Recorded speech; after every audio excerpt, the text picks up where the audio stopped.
તો શનિવારના પીરિયડમાં આપણે ટોર્ક નામની ભૌતિક રાશિની વાત થઈ.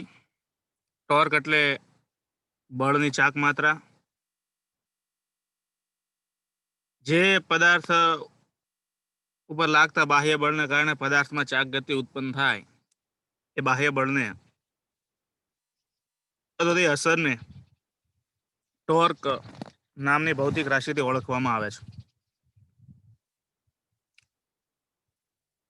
એક બળ વડે લાગતું ટોર્ક અને બે બળ વડે લાગતા ટોર્કની વાત થઈ. સૂત્ર તાર્યું. એક બળ વડે લાગતું ટોર્કનું સૂત્ર ટાઉ બરાબર સદિશ આર ક્રોસ એફ આવે. બે બળ વડે લાગતું બળની જોડ હોય, બળ યુગ્મ વડે લાગતું ટોર્કની જો વાત કરવામાં આવે તો બળ યુગ્મ વડે લાગતા ટોર્ક માટે બે માંથી એક બળનું મૂલ્ય એને ગુણ્યા બે બળ વચ્ચેનું લંબ અંતર એવું વાત થાય. આગળ મુદ્દો હતો ટોર્ક અને કોણીય વેગમાન. ટોર્કને લગતી વાત આપણે થઈ ગઈ. કોણીય વેગમાનની વાત કરવાની છે. ટોર્કના ઉદાહરણ માટે ગાયરોસ્કોપ નો વિડીયો પણ તમે જોયા છે, જે તમારી આકૃતિમાં દર્શાવ્યું છે એક્સ્ટ્રા પ્રવૃત્તિ તરીકે. કોઈ વિદ્યાર્થી રિયલમાં આ રીતે બનાવ્યું છે કે એ વાત કરી હતી કે તમને ટાઈમ હોય તો આવી ડિઝાઇન તૈયાર કરી અને ડેમો કરાવજો. રાઇઝન કરે કોઈ તૈયાર કર્યું હોય તો.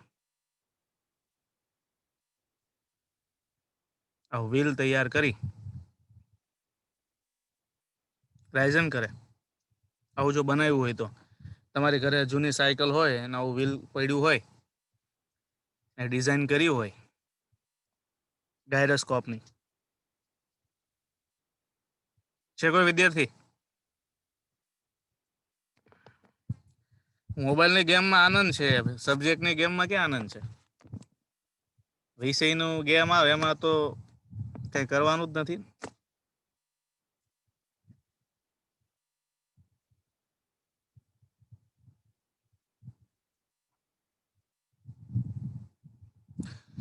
આગળનો પ્રશ્ન છે કોણીય વેગમાન. યોગ્ય આકૃતિ દોરી સમજાવો. એટલે યોગ્ય આકૃતિ દોરી કોણીય વેગમાનની સમજૂતીની વાત આવે છે.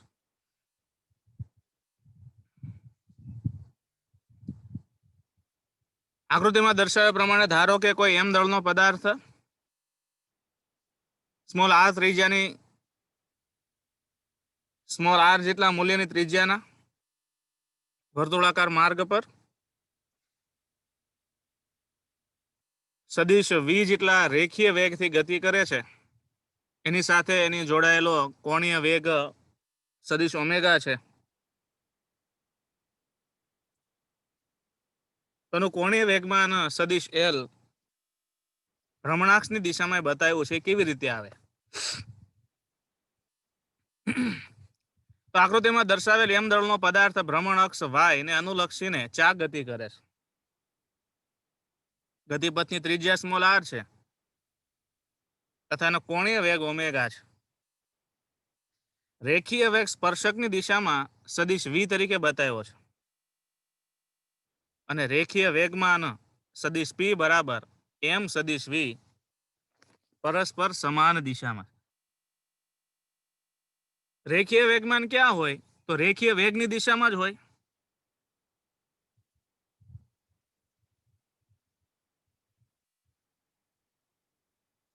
કાછડિયા દર્શન.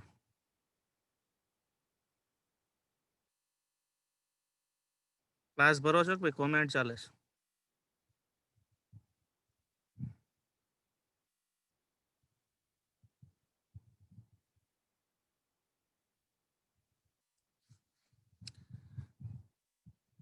તો રેખીય વેગમાનની દિશા ક્યાં હોય? તો રેખીય વેગની દિશામાં હોય એટલે સ્પર્શકની દિશામાં હોય. એનું રેખીય વેગમાન સદિશ પી બરાબર એમ સદિશ વી પરસ્પર સમાન દિશામાં છે. સ્થાન સદિશ આર અને વેગમાન સદિશ પી ના સદિશ ગુણાકારને કોણીય વેગમાન સદિશ એલ કહે છે. તો સ્થાન સદિશ આર અને વેગમાન સદિશ પી નો બેનો સદિશ ગુણાકાર એને કોણીય વેગમાન સદિશ એલ કહેવાય.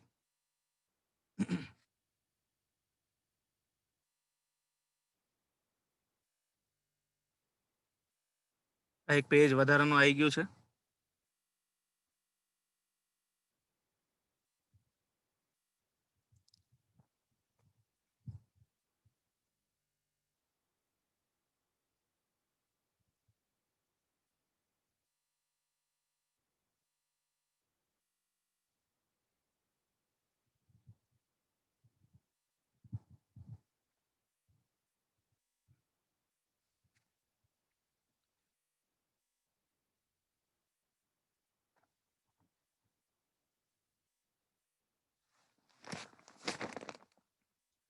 જે પેજની જરૂર છે ને એ નથી અને એની જગ્યાએ આગળનું પેજ ફરીથી આવી ગયું છે.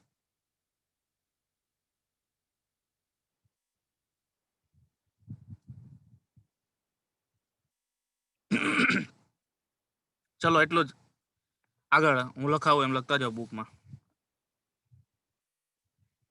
તેથી સદિશ એલ ઇઝ ઇક્વલ ટુ સદિશ આર ક્રોસ સદિશ પી લખો. તેથી સદિશ એલ ઇઝ ઇક્વલ ટુ સદિશ આર ક્રોસ સદિશ પી. આપણે કેમ આર ક્રોસ એફ કીધું તો એમ સદિશ આર ક્રોસ સદિશ પી એ રીતે લખવાનું. પછી નીચે લખો તેથી એલ નું મૂલ્ય એટલે કે કોણીય વેગમાનનું મૂલ્ય ખાલી L is equal to RP sine theta. ઘણી વખતે આરપી ને પી ની જગ્યાએ આપણે એમવી મૂકતા હોય છે, તો આર એમ વી પણ લખી શકાય, આર એમ વી સાઇન થીટા પણ લખી શકાય. પછી લખો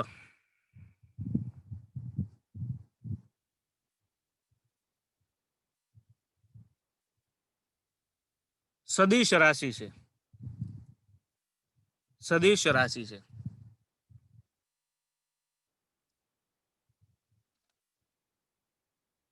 પછીનો મુદ્દો, તેમની દિશા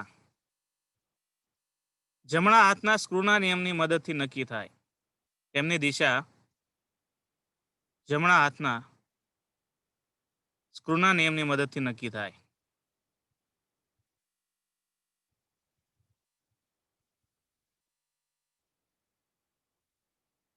આનો એકમ શું થશે? પછી લખો એકમ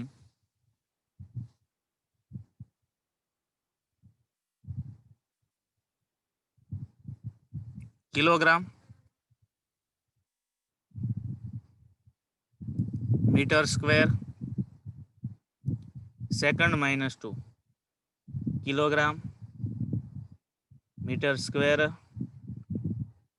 સેકન્ડ -2.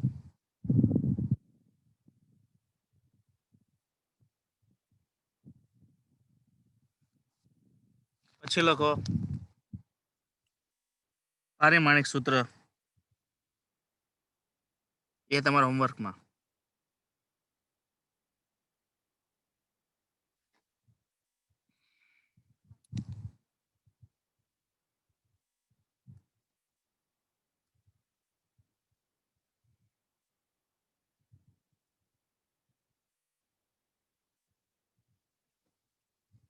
કોણીય વેગમાન 12મા માટે ખૂબ અગત્યનું છે.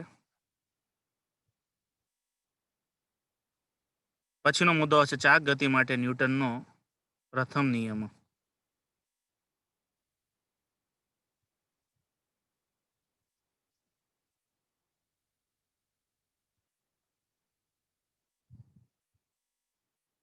હા બોલો.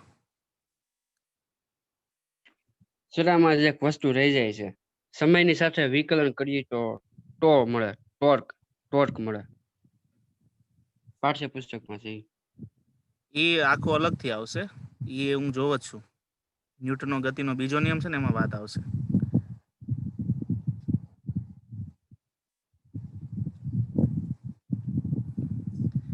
એટલે મારે ક્રમ એમ જ ફેરવવા છે.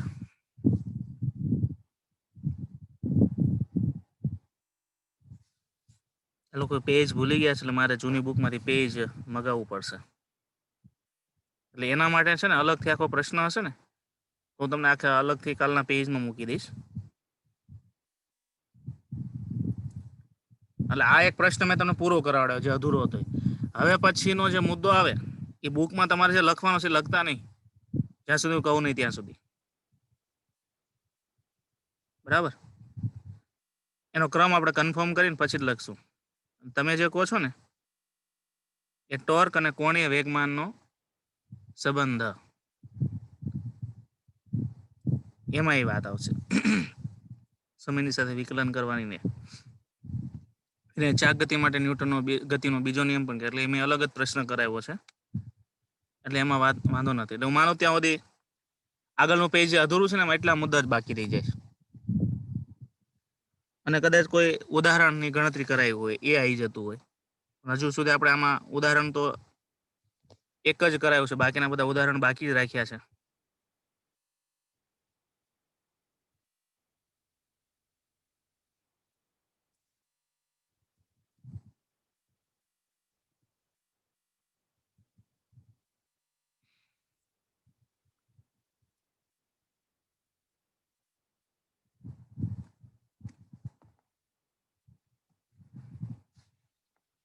તો ઉદાહરણ 3 સુધી આપણે કર્યું હતું. ઉદાહરણ 4 પણ તમને હોમવર્કમાં આપ્યું હતું.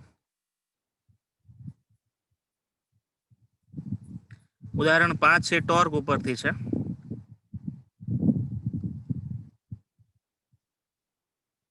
એ પણ હોમવર્કમાં આપું છું. થઈ જાય એવું છે.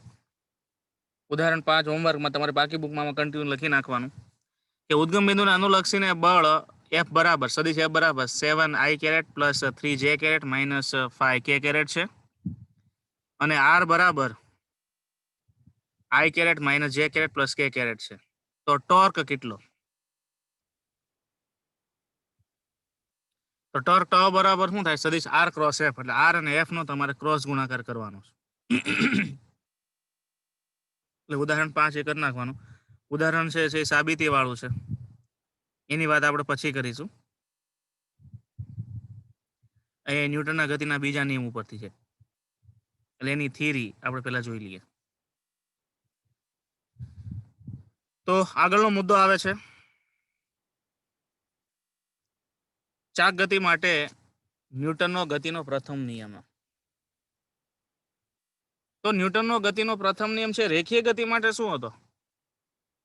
તો કે જ્યાં સુધી પદાર્થો પર લાગતું બાહ્ય બળ શૂન્ય હોય ત્યાં સુધી પદાર્થ સ્થિર હોય તો સ્થિર રહે, ગતિ કરતો હોય તો અચળ ગતિ પોતાની ચાલુ રાખે. એમ ચાક ગતિ માટે પ્રથમ નિયમ શું છે?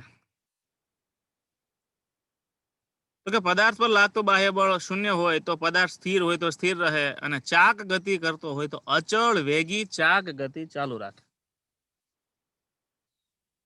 માનો કે પેન છે ચાક ગતિ કરે છે તો જ્યાં સુધી તમે બાહ્ય બળ ન લગાડો ત્યાં સુધી એની ચાક ગતિ છે. ઘર્ષણની અવગણના કરવામાં આવે તો, ઘર્ષણની અવગણના ન કરો તો પાછું એ તો લાગવાની. જો ચાક ગતિ કરતો હોય તો એની ચાક ગતિ ચાલુ રાખે. જો સ્થિર હોય તો સ્થિરનો સ્થિર જ રહે, એમાં ચાક ગતિ આવે નહીં. તો આ વિધાન ચાક ગતિ માટે ન્યૂટનની ગતિનો પ્રથમ નિયમ છે, જે દર્શાવે છે કે ચાક ગતિ માટે બાહ્ય બળ એટલે કે બાહ્ય ટોર્કની જરૂર છે. અહીંયા શબ્દ સુધારવો પડે. પદાર્થ પર લાગતું બાહ્ય ટોર્ક શૂન્ય હોય, બાહ્ય બળની જગ્યાએ શબ્દ સુધારી નાખજો, ટોર્ક શૂન્ય હોય તો. સમજાણું? ત્યાં ભૂલ કરીશ. પદાર્થ પર લાગતું બાહ્ય ટોર્ક શૂન્ય હોય તો પદાર્થ સ્થિર હોય તો સ્થિર રહે અને ચાક ગતિ કરતો હોય તો અચળ વેગી ચાક ગતિ ચાલુ રાખે. આ વિધાનને ચાક ગતિ માટે ન્યૂટનની ગતિનો પ્રથમ નિયમ કહે છે, જે દર્શાવે છે ચાક ગતિ માટે જ બાહ્ય અસર જવાબદાર છે અને તેને જ ટોર્ક કહેવાય. જે ટોર્કની વ્યાખ્યા આપે છે. ટોર્ક કોને કહેવાય? તો કે એવી પદાર્થ ઉપરની બાહ્ય અસર કે જેના કારણે પદાર્થમાં ચાક ગતિ ઉત્પન્ન થાય. એ પહેલો નિયમ છે. પછી ચાક ગતિ માટે ન્યૂટનનો ગતિનો બીજો નિયમ આવે અને એના ઉપર આ બધી વ્યાખ્યાઓ આવશે. તો રેખીય ગતિ માટે ન્યૂટનનો ગતિનો બીજો નિયમ શું હતો? તો પદાર્થના રેખીય વેગમાનમાં થતો ફેરફાર બાહ્ય બળ જેટલો હોય. અહીંયા શું આવશે? તો આકૃતિ કઈ આગળ મુજબ, એટલે આગળ પેલી આકૃતિ દોરી ને કોણીય વેગમાન માટે, એ આકૃતિ દોરવાની. એ આકૃતિ દોરવાની. ત્યાર પછી તમારે આકૃતિ પરથી બતાવવાનું કે પદાર્થનું કોણીય વેગમાન શું છે? તો સદિશ L બરાબર સદિશ R ક્રોસ B. તો આપણે તમને સૂત્ર લખાયું. અને ઉપરના સમીકરણનું બંનેની બાજુ સમયની સાપેક્ષ વિકલન કરીએ. ચલો બંને બાજુ સમયની સાથે વિકલન કરી નાખવાનું છે ઉપરના સમીકરણનું. તો સદિશ dl upon dt બરાબર. હવે અહીંયા સદિશો વિકલન માટે ગુણાકારનો નિયમ લાગે. કયો? પહેલું અચળ બીજાનું વિકલન, બીજું અચળ પહેલાનું વિકલન. જ્યારે કોઈ પણ બે પદ છે ગુણાકારમાં હોય અને એનું તમારે વિકલન કરવાની વાત આવે તો ગુણાકારનો નિયમ આવે. એ ગુણાકારનો નિયમ હું તો પહેલું પદ અચળ બીજાનું વિકલન પ્લસ બીજું અચળ પહેલાનું વિકલન, એને સદિશો વિકલન માટે ગુણાકારનો નિયમ કહેવાય. મેં લખાયો છે કે નથી લખાયો? વિકલન માટે ગુણાકારનો નિયમ મેં લખાયો છે કે નથી લખાયો? આગળ હા બોલ. નહીં સર. તો એક નોંધ લખી નાખો, વિકલન માટે ગુણાકારનો નિયમ. વિકલન માટે ગુણાકારનો નિયમ.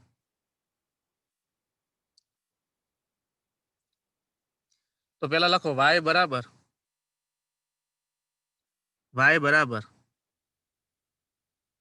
u ગુણ્યા v હોય. y બરાબર u એને ગુણ્યા v હોય.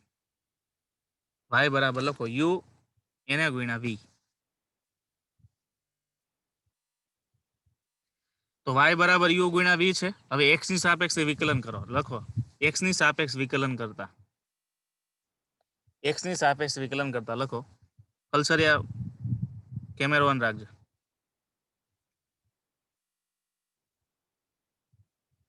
x ની સાપેક્ષ વિકલન કરતા લખો dy upon dx. dy upon dx.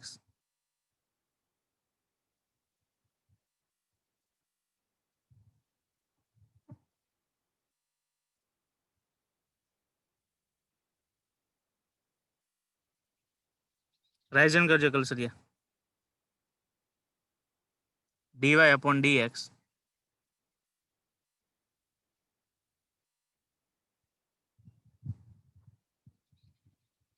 is equal to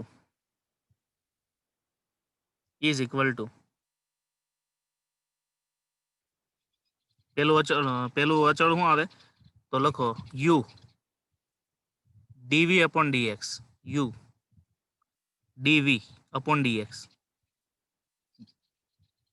સીધું ગુણાકારમાં નહીં લખવાનું. વાંધો નહીં, કારણ કે તમે વિદ્યાર્થી ક્રોસમાં છે ને, ક્રોસ ગુણાકારને ભૂલ કરશે. એટલે u એને ગુણ્યા કરના, ગુણ્યા એટલે ખાલી ગુણાકારમાં સીધું લઈ લેવાનું. વાંધો નહીં. Plus v. સદિશ કરવાની જરૂર નથી, સદિશ નહીં કરતા. v એને ગુણ્યા du upon dx. એટલે વાંચો તો કઈ રીતે વચાય? નીચે લખો પહેલાનું વિકલન, પહેલું અચળ બીજાનું વિકલન. અહીંયા એની નીચે લખો, એટલે સૂત્રમાં યાદ રાખવાનું. પહેલું અચળ બીજાનું વિકલન પ્લસ બીજું અચળ પહેલાનું વિકલન. આખું સેન્ટેન્સ લખો. પહેલું અચળ બીજાનું વિકલન પ્લસ શું કા વચ્ચે કર્યું? પહેલું અચળ બીજાનું વિકલન પ્લસ બીજું અચળ પહેલાનું વિકલન. હા, બીજું અચળ પહેલાનું વિકલન.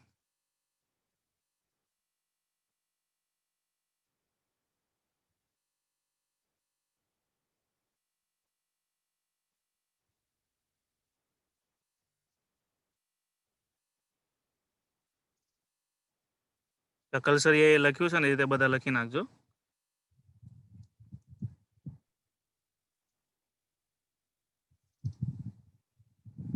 બધા વિદ્યાર્થી પોતાનો કેમેરો ઓન કરીને બતાવો મને આ રીતે લખ્યું છે. ઓકે, આવો નિયમ છે વિકલન માટે.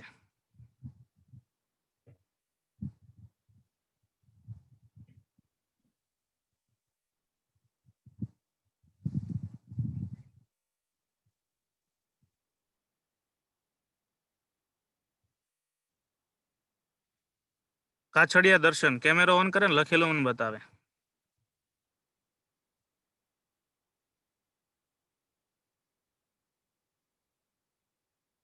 રાઇઝન કરે.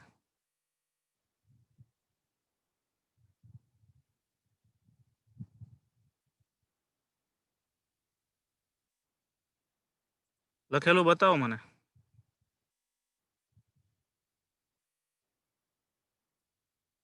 દર્શન કાછડિયા કેમેરો ઓન કરો. લખેલું બતાવો. લખ્યું છે કે નથી લખ્યું?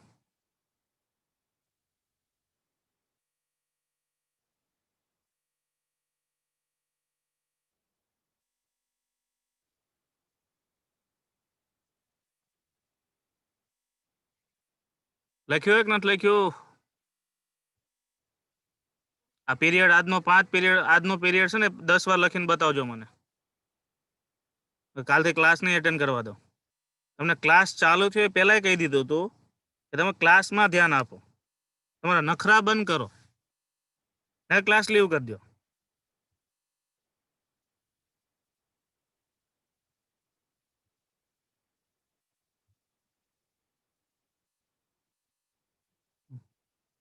છે એમાં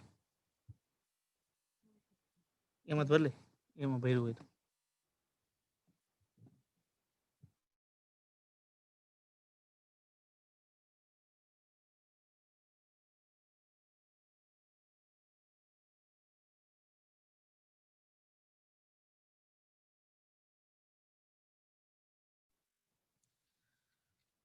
તો આ નિયમ પ્રમાણે વિદ્યાર્થીઓ આપણે સૂત્ર લખવાનું થાય. તો જુઓ, પહેલું અચળ એટલે આમાં શું છે? અચળ છે. ફરીથી આપણે ક્લાસમાં આવતો કેમેરા બંધ કરી દો. પહેલું અચળ બીજાનું વિકલન એટલે એને ગુણ્યા ડીપી ના છેદમાં ડીટી પ્લસ બીજું અચળ એટલે પી અચળ બીજાનું વિકલન. અહીંયા ભૂલ થઈ છે ડીઆર ના છેદમાં ડીટી. પી અચળ પછી ડીઆર ના છેદમાં ડીટી. ધ્યાન આપો. આર ડીપી ના છેદમાં ડીટી શું છે? તો ન્યૂટનનો ગતિનો બીજો નિયમ, વેગમાનમાં થતો ફેરફાર બળ જેટલો હોય તો એને ગુણ્યા એફ લખી શકાય. પછી વિદ્યાર્થીઓ અહીંયા પી ડીપી ના છેદમાં અહીંયા ડીઆર ના છેદમાં ડીટી હતું. ડીઆર ના છેદમાં ડીટી એટલે શું થાય? સદિશ વી થાય. એટલે પી ગુણ્યા વી, પી ક્રોસ વી. અહીં ક્રોસ એટલે બધે ક્રોસ કરવું પડે. પી ક્રોસ વી. તો પી ક્રોસ વી છે કે તમે પીવી સાઇન થીટા લખી શકો કે ન લખી શકો? તો વિદ્યાર્થી પી અને વી ની દિશા એક જ છે એટલે થીટા બરાબર 0 સાઇન 0 સાઇન 0 એ શું થાય? 0. અને આર ક્રોસ એફ બરાબર શું થઈ ગયું? ટોર્ક થઈ ગયું. તો ફાઇનલ સૂત્ર શું મળ્યું? ડીએલ ના છેદમાં ડીટી બરાબર ટોર્ક. આને બ્લોકમાં લખી નાખો. કલસરિયા ભાઈ આ તમે કહેતા હતા ને એ વાત થઈ. અહીંયા પી અને વી બે એક જ દિશામાં છે. વી છે રેખીય વેગ, એ જ દિશામાં રેખીય વેગમાન હોય એટલે બે વચ્ચેનો ખૂણો થીટા બરાબર 0 થાય. એટલા માટે આરપી સાઇન થીટા અને સાઇન 0 થીટા 0 બરાબર 0 થશે એટલે બીજું પદ નીકળી ગયું. ખાલી આપણે આરએફ આર ક્રોસ એફ બરાબર ટોર્ક મળ્યું. તો આના પરથી શું સેન્ટેન્સ બન્યું? તો આના પરથી વિધાન શું બને? કે પદાર્થના કોણીય વેગમાનમાં થતો ફેરફાર. શેમાં? કારણ કે ડીએલ ના છેદમાં ડીટી એટલે કોણીય વેગમાનમાં થતો ફેરફાર. પદાર્થના કોણીય વેગમાનમાં થતો ફેરફાર નો સમય દર તેના પર લાગતા કુલ બાહ્ય ટોર્ક જેટલો હોય છે. ઓલામાં શું હતું? રેખીય વેગમાનમાં થતો ફેરફારનો સમય દર બાહ્ય બળ જેટલો હોય. અહીંયા પદાર્થના કોણીય વેગમાનમાં થતા ફેરફારના સમય દર તેના પર લાગતા કુલ બાહ્ય ટોર્ક જેટલો હોય છે. ઉપરના વિધાનને ચાક ગતિ માટે ન્યૂટનની ગતિનો બીજો નિયમ કહે છે. ચાક ગતિ માટે ન્યૂટનની ગતિનો બીજો નિયમ કહે છે. પછી વિદ્યાર્થીઓ એન કણોનું તંત્ર હોય તો શું થાય? તો એન કણોના તંત્ર માટે ટોર્ક અને કોણીય પ્રવેગ સમજાવો. એમાં આપને પૂછે છે એન કણોના તંત્ર માટે ટોર્ક અને કોણીય પ્રવેગ સમજાવો. તો આ રીતે લેવાનું.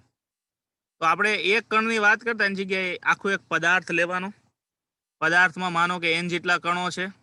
એમાંથી જે પહેલો કણ છે એ પહેલા કણનું દળ m1 છે અને પહેલા કણનો સ્થાન સદિશ r1 છે. અને પહેલા કણનો રેખીય વેગ સદિશ v જેટલો છે. એના પદાર્થમાં બીજો કણ આપ્યો છે, એનું દળ m2 છે, એનો સ્થાન સદિશ r2 છે, એનો રેખીય વેગ v2 છે. એમ કરતા કરતા એમાં એનમો કણ છે, એનમાં કણનું દળ mn છે, એનો સ્થાન સદિશ rn છે અને v સદિશ vn છે. તો આકૃતિમાં દર્શાવેલ n કણોના તંત્રમાં કણોના દળ અનુક્રમે m1 m2 up to dash mn છે. તેના સ્થાન સદિશો અનુક્રમે સદિશ r1 ડોટ સદિશ r2 dot dot up to સદિશ rn છે તથા તેના વેગ સદિશ અનુક્રમે સદિશ v1 સદિશ v2 ડોટ ડોટ ડોટ સદિશ vn છે અને તેનો કોણીય વેગમાન અનુક્રમે સદિશ l1 ડોટ સદિશ l2 ડોટ ડોટ ડોટ સદિશ ln છે. પદાર્થ એટલે કે આ આખા n કણોનો તંત્ર છે એને આપણે દ્રઢ પદાર્થ પણ કહી શકીએ કે દ્રઢ પદાર્થ છે. તો દ્રઢ પદાર્થનું કુલ કોણીય વેગમાન કઈ રીતે મળે? તો સદિશ l ઇઝ ઇક્વલ ટુ સદિશ l1 પ્લસ સદિશ l2 પ્લસ પ્લસ સદિશ ln રીતે મળે. હવે આ જે છે એ આખું સદિશ સ્વરૂપ છે, n કણોના તંત્ર માટેનું કોણીય વેગમાન છે અને તેનું સમયની સાથે વિકલન કરતા ઉપરનું સમીકરણ છે એનું સમયની સાથે વિકલન કરી નાખો. તો dl upon dt is equal to dl1 upon dt plus dl2 upon dt plus plus up to dln upon dt. ચલો dl upon dt એટલે શું થશે? સદિશ torque tau. dl1 upon dt એટલે શું થશે? ટાઉ 1. dl2 upon dt એટલે શું થશે? Tau 2 plus plus up to dln. વ્યાપક રીતે જો જોવા જઈએ તો વ્યાપક રીતે આ સૂત્ર આ રીતે લખી શકાય. Sigma I from 1 to L Li ના છેદમાં dt is equal to sigma I from 1 to n d એટલે કે ટાઉ I. આ જે છે એને આપણે આમ કરી શકીએ, tau 1 plus tau 2 plus tau 3 અને સિગ્મા રીતે આપણે ટાઉ I તરીકે બતાવી શકીએ. આ રીતે આમ n કણોના તંત્ર નું આંતરિક બળ શૂન્ય હોવાથી તેના વડે ઉદ્ભવતું બળ 0 છે. તેથી પદાર્થ પર માત્ર બાહ્ય ટોર્કની અસર જ જોવા મળે. આંતરિક બળ તો શૂન્ય થઈ જાય ને, આપણે આગળ પણ જોયું હતું. પરસ્પર છે ગુરુત્વાકર્ષણ બળ લાગે એ તો એકબીજાને અસર નાબૂદ કરે છે. એટલે પદાર્થ ઉપર જેટલું લાગે છે એટલું બાહ્ય ટોર્ક એટલે બાહ્ય બળને કારણે જે ટોર્ક લાગે છે એ જ ગણવાનું. તથા જો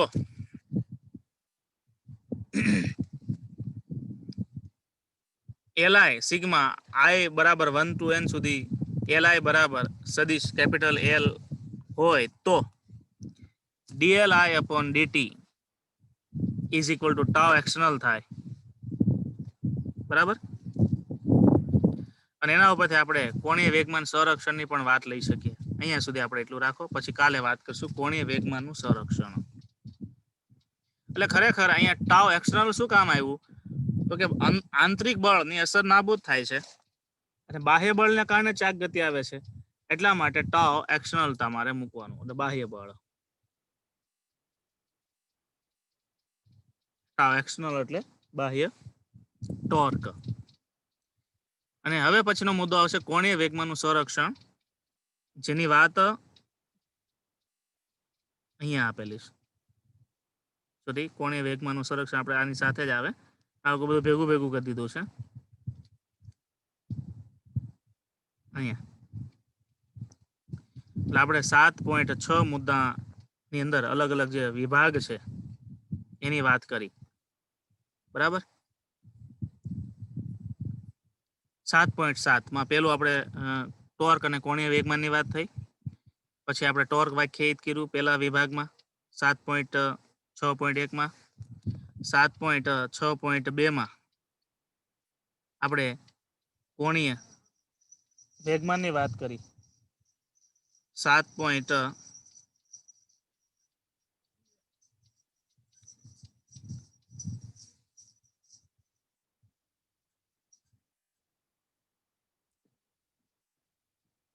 હવે એમાં ત્રીજો વિભાગ છે, એનું નામ છે કોણીય વેગમાનનું સંરક્ષણ. બરાબર. એની વાત આપણે કાલે કરીશું. અહીંયા આપણે પૂરું કરીએ. જય સ્વામિનારાયણ. અને મારે કઈ અલગથી બુક તમને મોકલવાની જરૂર નથી. એલો એક પેજ જે બાકી હતું મેં થોડા મુદ્દા લખાઈ દીધા, એ તમારે તમારી પાકી બુકમાં લખી નાખવાના. હવે કઈ પેજની આખાની જરૂર નથી.